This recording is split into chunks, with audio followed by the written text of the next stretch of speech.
Hello all family, good morning. সবাই কেমন আছো? সবাই আশা করি ভালো আছো। আমি খুব ভালো আছি।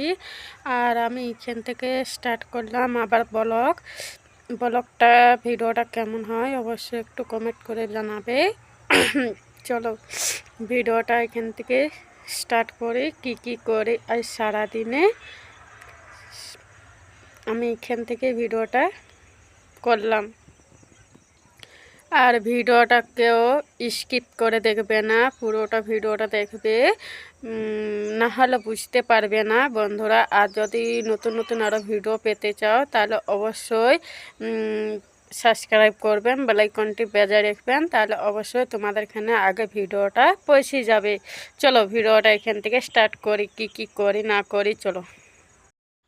বন্ধুরা দেখো, আমি এখানে সবজি কেটে রেখেছি, আলু, বেগুন, মূলা, তারপর তোমার বাঁধাকপি দিয়ে কড়াতে তেল দিয়ে দিলাম পরিমাণ মতন, দিয়ে একটা 5 লঙ্কা ফোড়ন দিয়ে দিলাম সাদা লবণটা ভালো করে ভাজা হয়ে গেলে পেঁয়াজ কুচি দিয়ে দিলাম।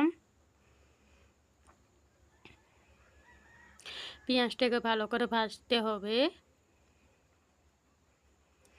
দেখো পেঁয়াজ ভাজা হয়ে গেছে, এবার দিয়ে দিলাম আদা রসুন বাটা, দিয়ে আদা রসুনটাকে ভালো করে ভাজতে হবে। দিয়ে দিলাম টমেটো কুচি একটা, টমেটোকেও ভালো করে ভাজতে হবে।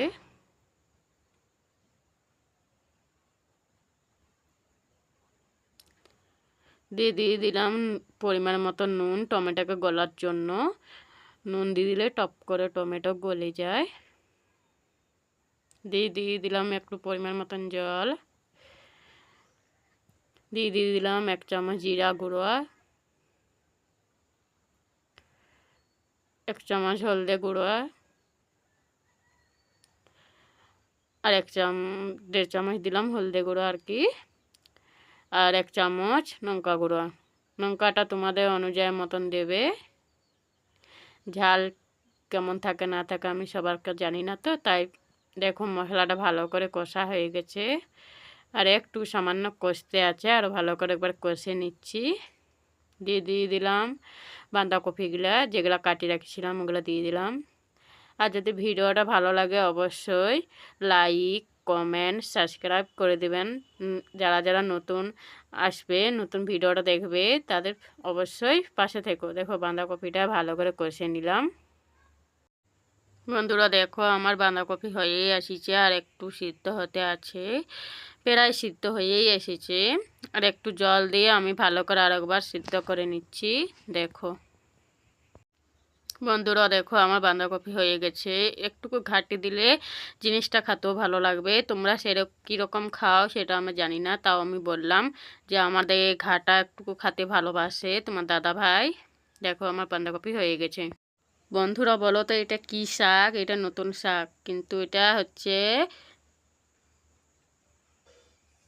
পেথা শাক।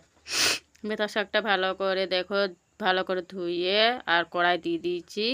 দেখো, আর যদি ভিডিওটা দেখো শেষ পর্যন্ত স্কিপ করে দেখবেন না ভিডিওটা। দেখো আমার পেথা শাকে জল বেরাচ্ছে, কিন্তু জলটা ফেলে দিতে হবে, নাহলে ভালো লাগবে না।